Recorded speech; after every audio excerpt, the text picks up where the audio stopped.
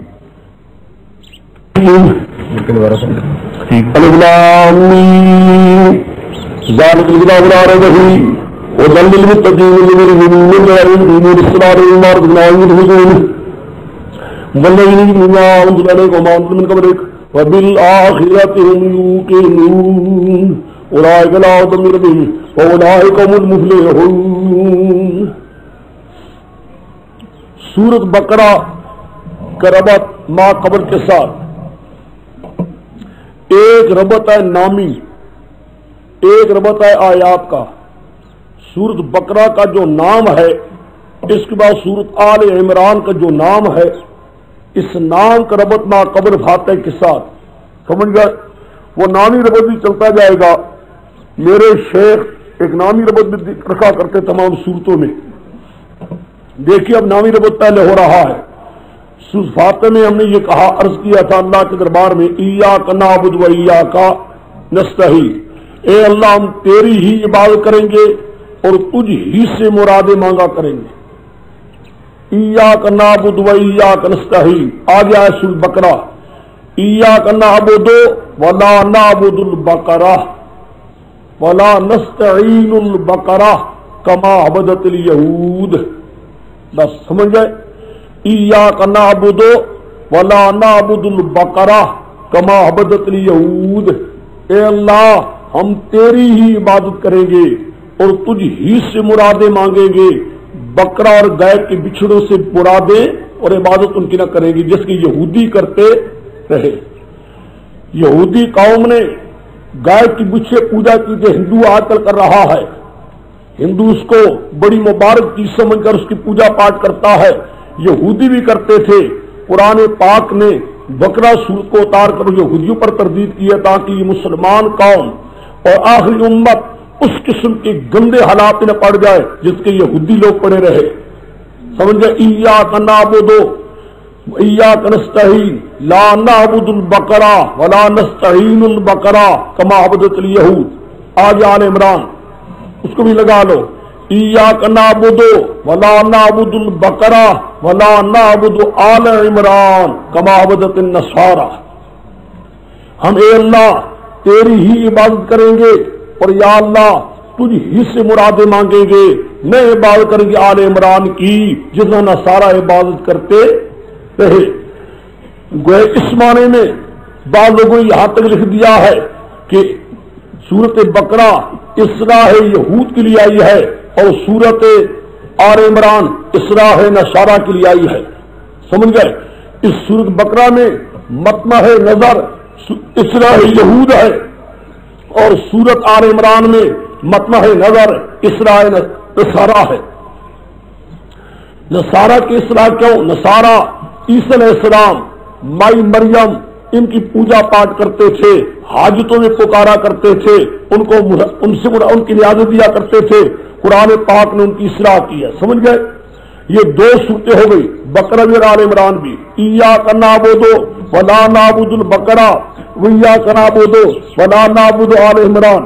اب آئیے یہ سورت نامی کے بعد، نامی ربط کے بعد آگے چلیے دوسرا ربط۔ اس کے بعد سورۃ فاتح میں تم نے یہ کہا اہدنا الصراط المستقیم، یا اللہ ہمیں چلا یا دکھلا راہ جو راہ کی سیدھی ہے۔ سورۃ بقرہ میں کہا گیا جب تم ہدایت مانگتے ہو، راہ صحیح مانگتے ہو تو ذالک الکتاب لا ریب فیہ ھدی للمتقین، تم جب ہدایت مانگتے ہو یہ کتاب نری ہدایت ہی ہدایت ہے۔ یہی ہے کتاب جو نری ہدایت ہی، تمہیں ہدایت مانگی ہے، تم سے ہدایت مانگ رہے ہو راستے سیدھے کی، سیدھے راستے کی ہدایت کے لیے کتاب ہی ہدایت ہے اور کوئی اس میں کوئی شک نہیں۔ آگے لادا بات ہے کہ اس میں فاعل کی جگہ پر مصدر بولی گئی ہے، عابدی کے بجائے خدا کہا گیا ہے، اس میں کوئی شک نہیں کہ یہ قرآن پاک میری ہدایت ہے۔ یعنی اگر کوئی ہدایت کا کوئی چیز ہوتی دنیا میں تو یہ صرف قرآن ہی ہے۔ اس قرآن سے بڑھ کر برابر بھی اس کی کوئی مثل نہ کتاب پہلے کوئی اتنا بعد کوئی ہو سکتی ہے۔ اس میں شک بھی نہیں کہ شرک کی ساری صورتوں کو اٹھانا اور سارے نور توحید کا پھیلانا جتنا قرآن سے ہوا اتنا دنیا کی کسی کتاب سے۔ اب تمہارے سامنے ایک مسئلہ علاقہ سن چکے ہو، اتنی تفصیل کہاں مل سکتی ہے؟ نہودان تم نے ہدایت کا مطالبہ کیا، ہم تمہیں ہدایت کی چیز دے دی ہے۔ آگے اس کے بعد تم نے تین جماعتوں کا ذکر پڑھا ہے، انعمت علیہم ایک، مغضوب علیہم دو، ضالین تین۔ تین جماعتیں ہیں، صرف وہ نمان پڑے ہیں، ان کا اوصاف یا حالات نہیں سنے تھے، ٹھیک ہے نا؟ انعمت علیہم ایک جماعت، مغضوب علیہم دوسری جماعت، ضالین تیسری جماعت۔ جن تیسری جماعتوں کو نمانات قرآن کھڑے کیے تھے۔ اب ان تینوں جماعتوں کے حالات قرآن بیان کر رہا. پہلی جماعت انعمت علیہم الذین یؤمنون للمتقین، متقین کی بات کہا. الذین یؤمنون بالغیب ویقیمون الصلاۃ ومما رزقناہم ينفقون والذین مما انزل الیکم وما انزل من قبلک وبالآخرۃ هم یوقنون اولئک علی ھدی من ربہم واولئک هم المفلحون. یہ وہ لوگ ہیں جو انعمت علیہم ہیں. درجے درجات ارادہ ہے، بہرحال کلی مشقق ہے. کسی کو کسی درجے کی ہدایت ہے، کسی کو کسی درجے کی ہدایت ہے، کسی کو اعلیٰ درجے کی ہے. یہ تو درجات اللہ کے علم میں ہے، جو بھی کسی کو نصیب ہے. اس طرح مفلحون کی بھی درجے ہیں، کوئی کس درجے میں کامیاب ہے، کس درجے میں کامیاب ہے. سمجھیے میری بات کو. بہرحال یہ پہلے انعمت علیہم. دوسری جماعت کیا تھی؟ مغضوب علیہم. ان الذین کفروا سواء علیہم اانذرتموہم لم تنذرہم لا یؤمنون ختم اللہ علی قلوبہم وعلی سمعہم.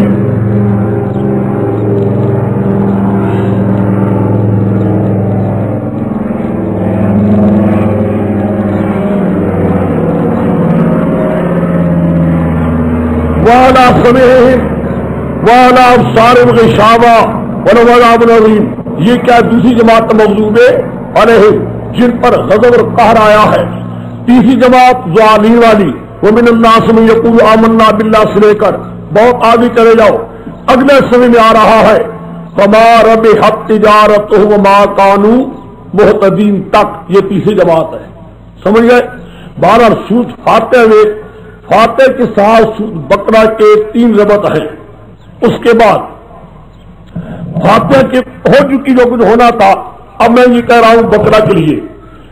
بقرہ ایک ایسی صورت ہے کہ جتنی تفصیل سارے مضامین جو قرآن پاک میں آ رہے ہیں ان مضامینوں کو قرآن پاک کے سورۃ بقرہ میں ہر مضمون پر بحث ہو چکی ہے. ایسا سمجھ لیجئے آپ نے سورۃ بقرہ سمجھی تو پورا قرآن تم نے سمجھ لیا. فاتح میں اشارات ہیں، فاتح میں اشارات تھے اور بقرہ میں پورے مضامین پر بحث ہے.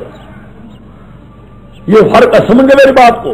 فاتح صرف القرآن ہے، اشارات کر دیے گئے ہیں لیکن پوری تفصیل نہیں ہو سکتی بھی نہیں تھی یہاں. یہ سب من المثانی عجیب و غریب کی صورت ہے. لیکن اب بقرہ میں ہر مضمون پر بحث ہوگی، اس لیے توحید کے ہر پہلو پر باقی مضامین پر بحث ہوگی. اب دیکھیے سورۃ بقرہ کا خلاصہ. یہ جو اب میں کہنے لگا ہوں یہی ہر سورت کے سمجھنے میں ہوگا. جو سورت بھی آیا کرے گی اس کی کتاب میں یہی ہوگا. جس نے خلاصہ سمجھ لیا اس نے سمجھو پوری سورت سمجھ لیا.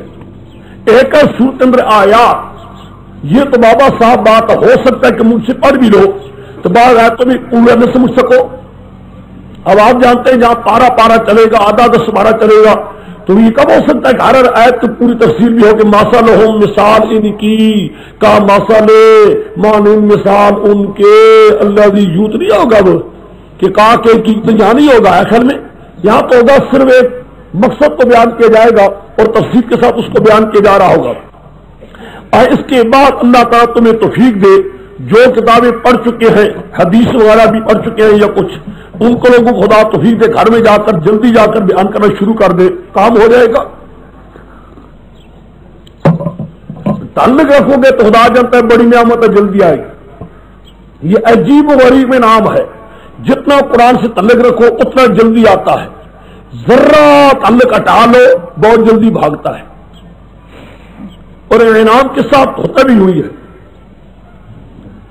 حالانکہ میرے جماعت کی طالب جانتے جب ہم پڑھنے کے لیے گئے تھے ڈابہر، میں نے قرآن پاک پڑھا تھا اور پڑھنے کے بعد میں گھر پہنچا تو ہمارے دیہاتیوں کو، گھر والوں کو پتہ ہی کوئی نہیں دیہاتیوں کو بڑا کیا ہے.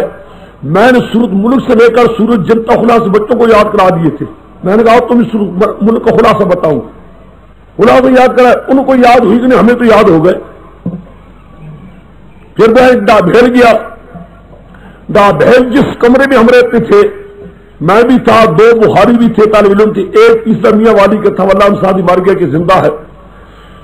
میں نے سمجھا کیا کیا جائے، قرآن کس طرح کرے ہم.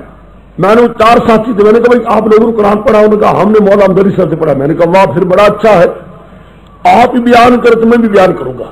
آپ بیان کریں مولنا مدرس صاحب جو پڑھ کر آئے، میں بیان کروں مولنا سریف صاحب جو میں پڑھ کر آیا ہوں، دونوں تکرار کر لیتے ہیں، بخاری شریف بھی چل رہی ہے، ترمذی کی کتابیں چل رہی ہیں، بھی ساتھ ساتھ تکرار کریں۔ عصر کے بعد ہم اس قرآن پاک کا باہمی تکرار کرتے تھے۔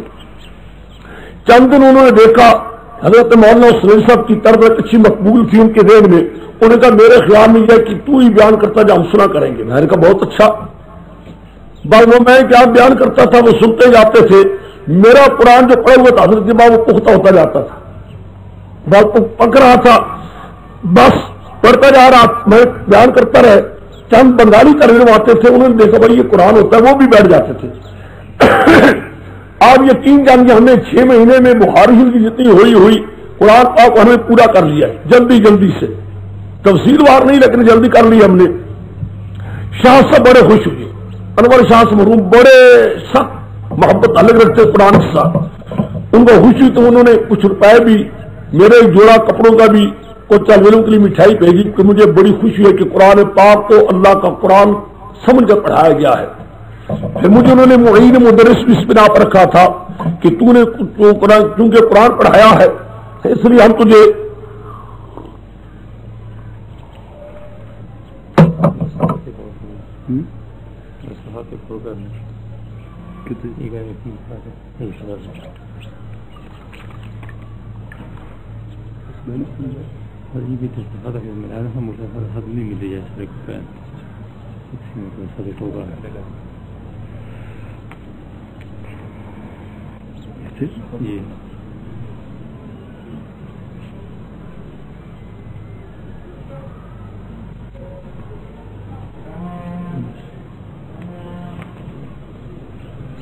ہاں جی،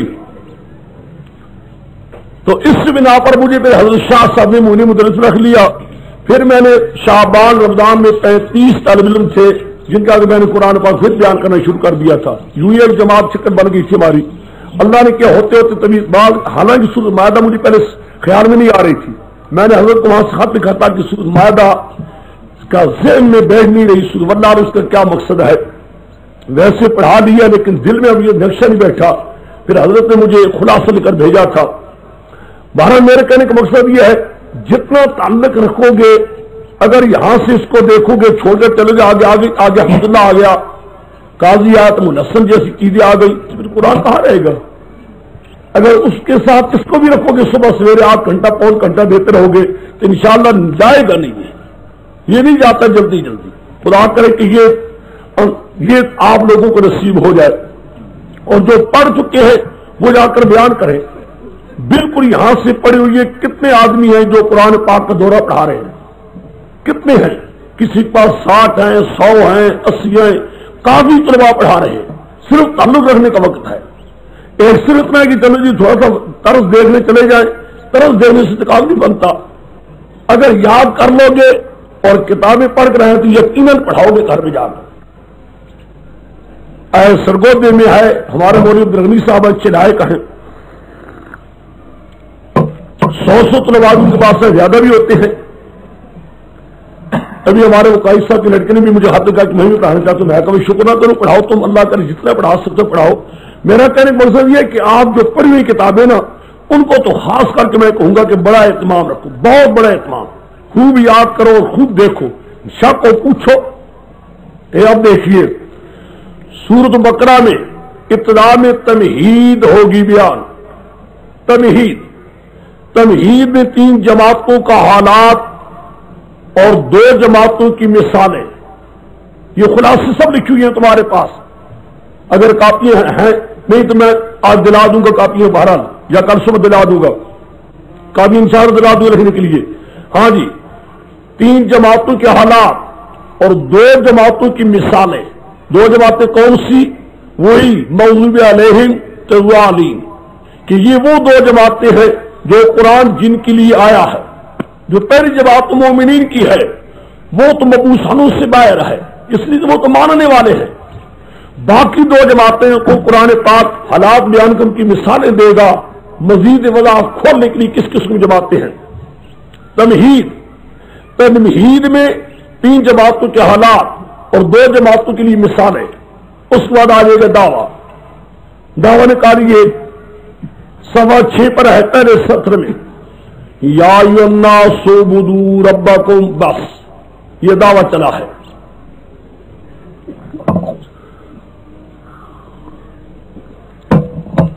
دعویٰ سورت کا دعویٰ یا ایھا الناس اعبدوا ربکم، یہ دعویٰ توحید ہے، دعویٰ توحید۔ اس دعویٰ توحید کا آگے جا کر 2 بار اعادہ ہے، 2 بار اس دعوے کو اعادہ کیا گیا ہے، اس دعوے توحید کو 2 بار اعادہ کیا گیا ہے۔ ایک دوسرا پارا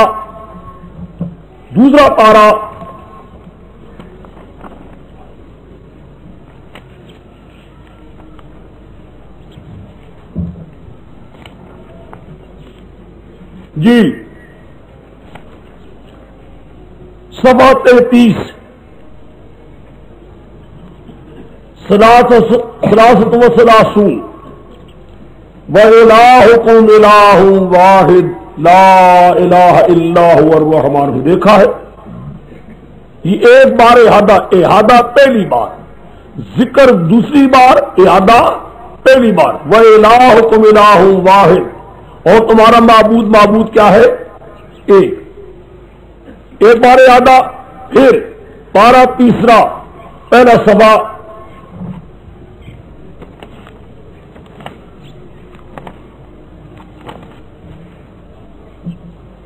دیکھا، تیسرا پارہ پہلا صفحہ 57 سبعۃ و خمسون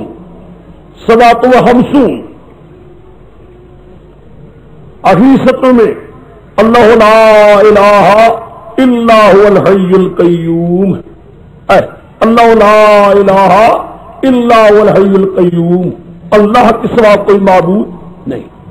خیال میں آ گیا؟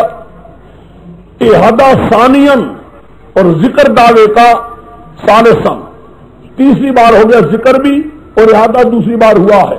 بہرحال دعویٰ ایک بار اور 2 بار اس کا کیا ہے؟ احاطہ ہے۔ آخر میں جا کر ایک دعا ہے، بس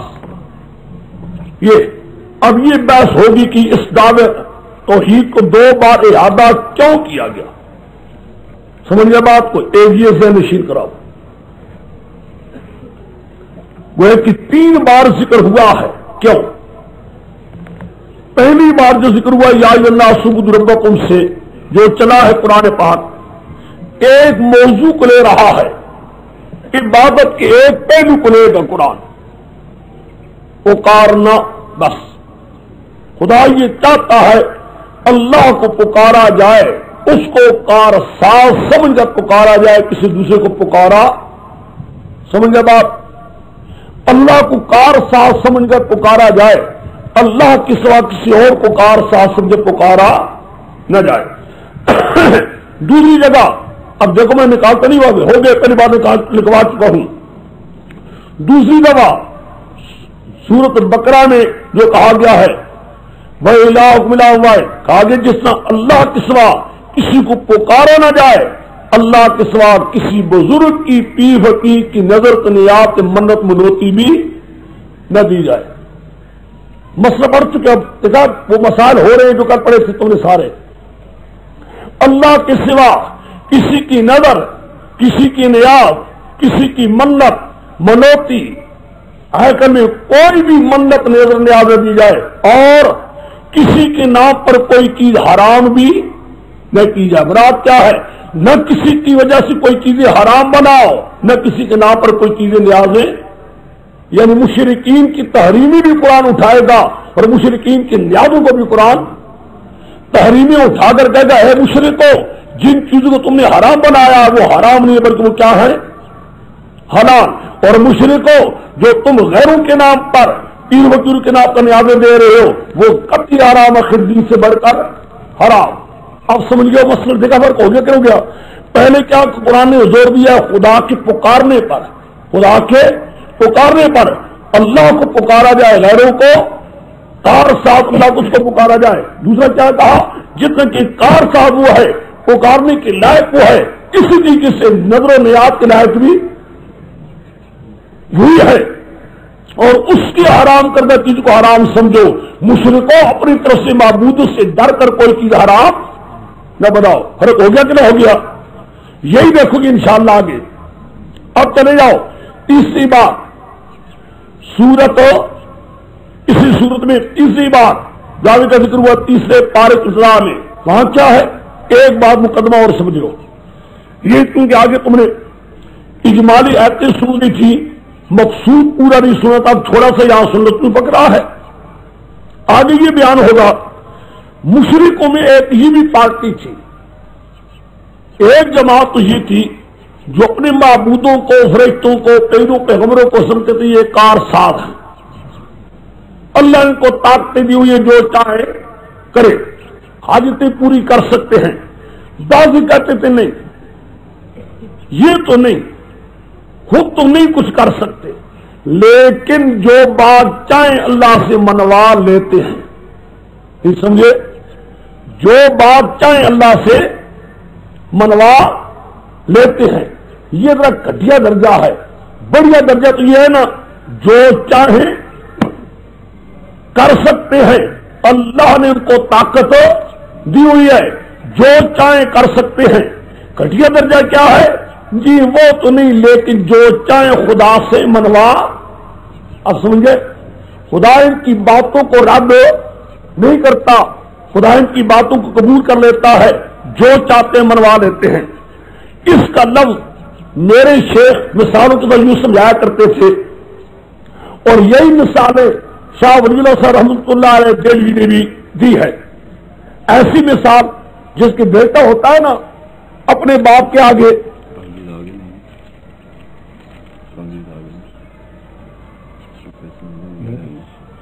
وہ لوگ قرآن پاک آ گئے، آ رہے ہیں. اچھا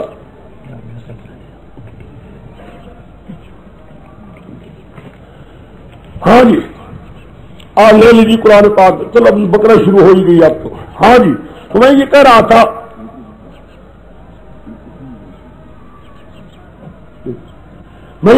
آپ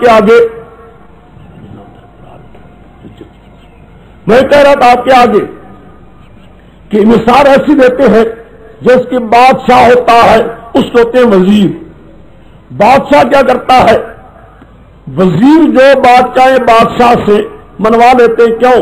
بادشاہ سمجھتا ہے کہ سر میرے کارکن ہیں، میں نے ان سے کام لینا ہے.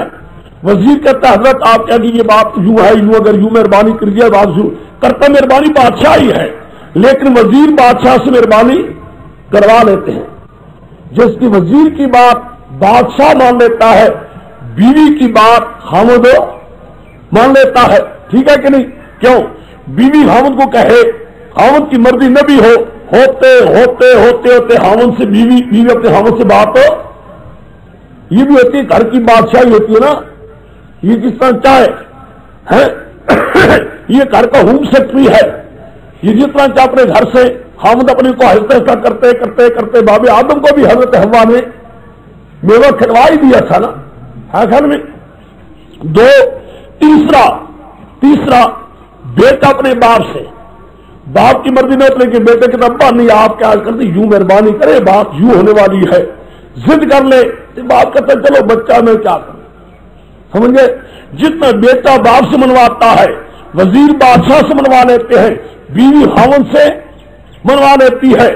یوں ہی کہا کرتے تھے فرشتے اللہ کی بیٹیاں ہیں، فرشتے اللہ کی بیٹیاں. بچے ہوتے ہیں نا، بچوں کے مانند ہیں. کوئی کہتے تھے بیوی جیسی ہے، کوئی کہتے ہیں ہماری مریم جیسی ہے.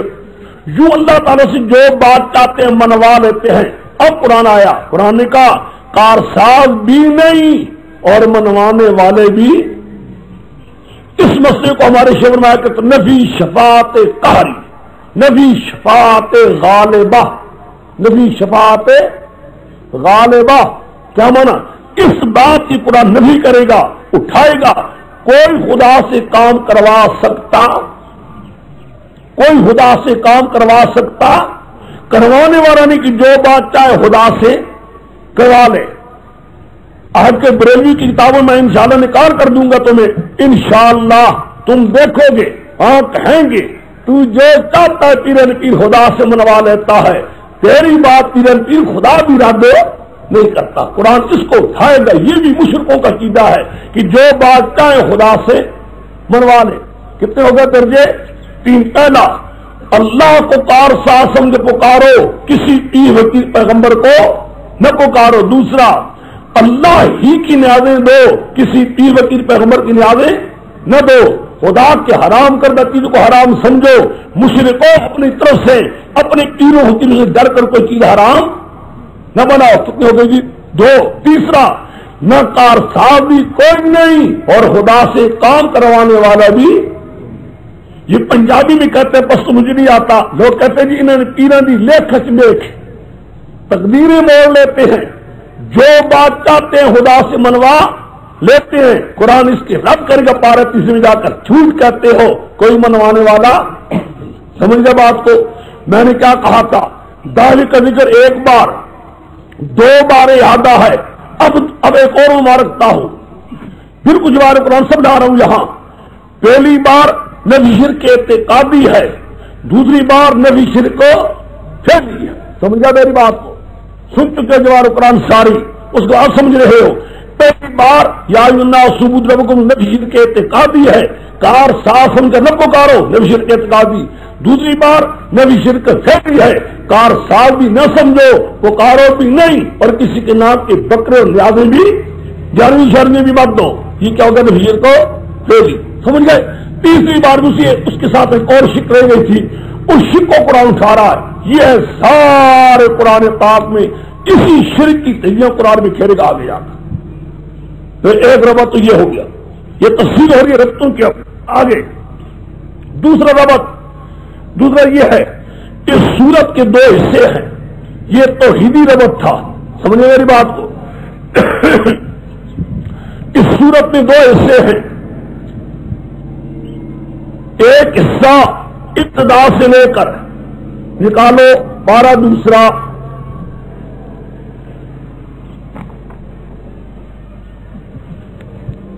یہ ہے جی 12، دوسرا 36 ستۃ و ثلاثون،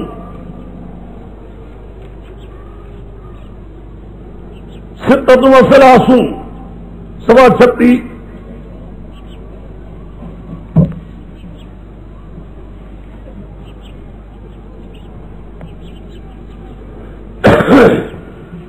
ہاں جی ابتدا سے لے کر 36 یہ کہ وہاں کوتبہ یا الذین کوتب علیکم القصاص فی القتلی، یہاں تک خیال میں آگے گری آ گیا.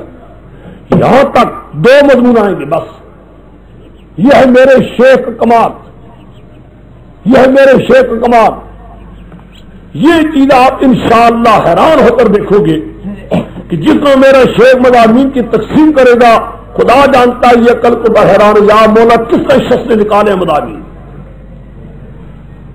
وہاں تک تم پڑھتے جاؤ گے. اگر کوئی تیسری چیز ہے کہ مجھے کہنا، انشاءاللہ نہیں پاؤ گے اور کچھ ہے.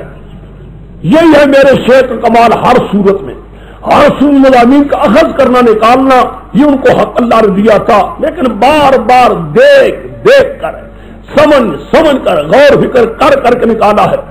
ابتدا سے لے کر یا اللہ کتب علیکم القصاص تک، یہاں تک 2 مضمون ہوں گے، توحید اور رسالت.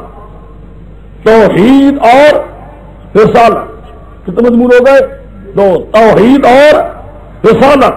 پھر یہاں سے لے کر یا اللہ کتب علیکم القصاص سے لے کر آخر تک سمجھ گئے 2 مضمون اور آ جائیں گے.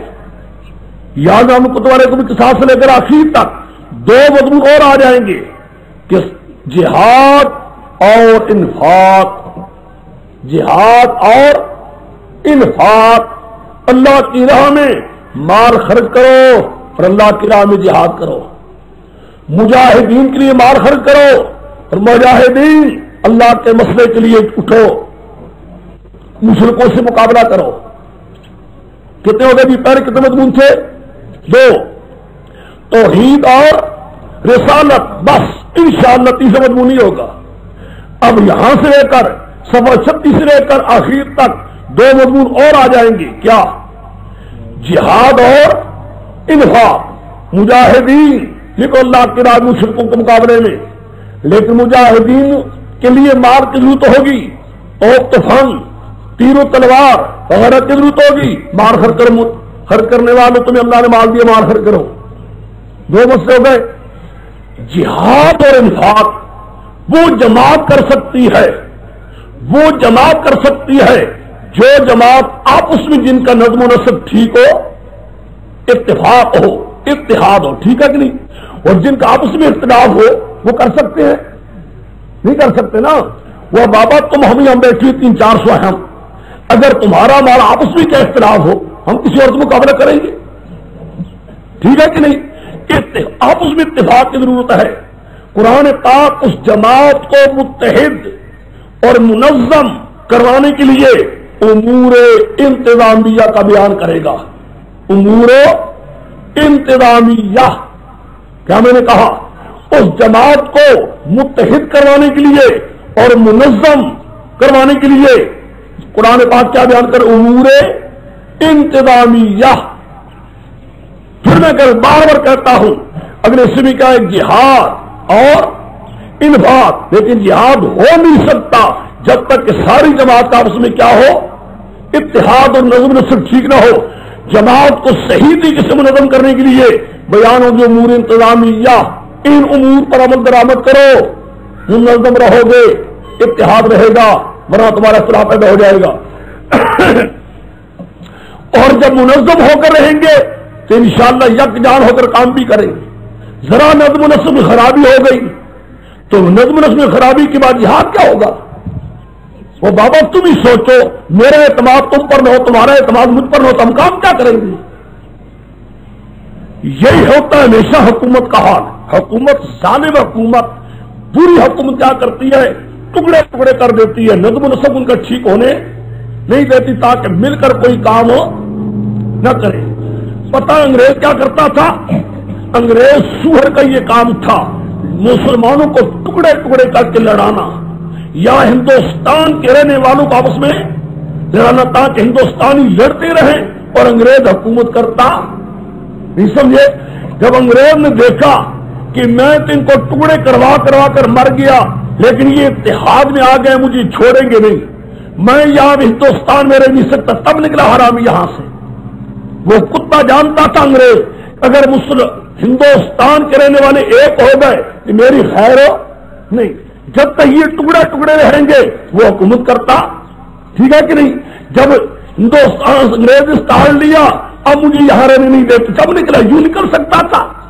یہاں کہتے ہیں جی سوا خون خرابے کے نکلا، یوں نکلتا تھا؟ مجھے کوئی نکالے گا حزب سے؟ میں نکلتا ہوں یوں اپنے آپ ہی؟ بابا تب نکلا ہے، سمجھ گیا کہ میرے رہنے کی جگہ وہ کوئی نہیں، خیر باہر آگے چھوڑیے۔ اس کے بعد ہمیشہ ظالم حکومتیں کرتی جب ان کو ٹکڑے ٹکڑے کرتی ہیں۔ یہاں اس ملک کا حال بھی کیا ہے؟ میرے نبی خدا جانتا ہے، مسائل حیات النبی انشاءاللہ پوری تسلی کتابیں تمہارے سامنے رکھیں گے، یوں دکھائیں گے تمہارے سامنے، اکثر تمہارے اندر کئی علماء بھی ہیں دیکھو گے، لیکن اتنا باوجود مسئلہ بیان کر سے پہلے کہہ دیتا ہوں، سخت ترین وہ لوگ ہیں جن اس مسئلے کو گلی گلی کوچوں میں پھیلا کر ایک تفریق پیدا کرنے کی کوشش کر کے جماعت میں، اس سے بڑھ کر اور کیا ہوگا؟ جس جماعت کے افراد آپس میں کیا ہو، تفریق میں ہو، ٹکڑے ٹکڑے ہو، وہ مقابلہ کیا کریں گے؟ مقابلہ کیا کریں گے؟ یہ تو مجرم ہے جو قومی انتشار پھیلوا رہے ہیں، لیکن چلو مجھے ہم بھی مجبور ہو جاتے، جب ہمیں مجبوری ہوتی ہے جاتے لوگ پوچھتے، مجبوری بتانا پڑتا ہے، ورنہ کبھی کام نہیں ہو سکتا جب تک اتحاد رہو۔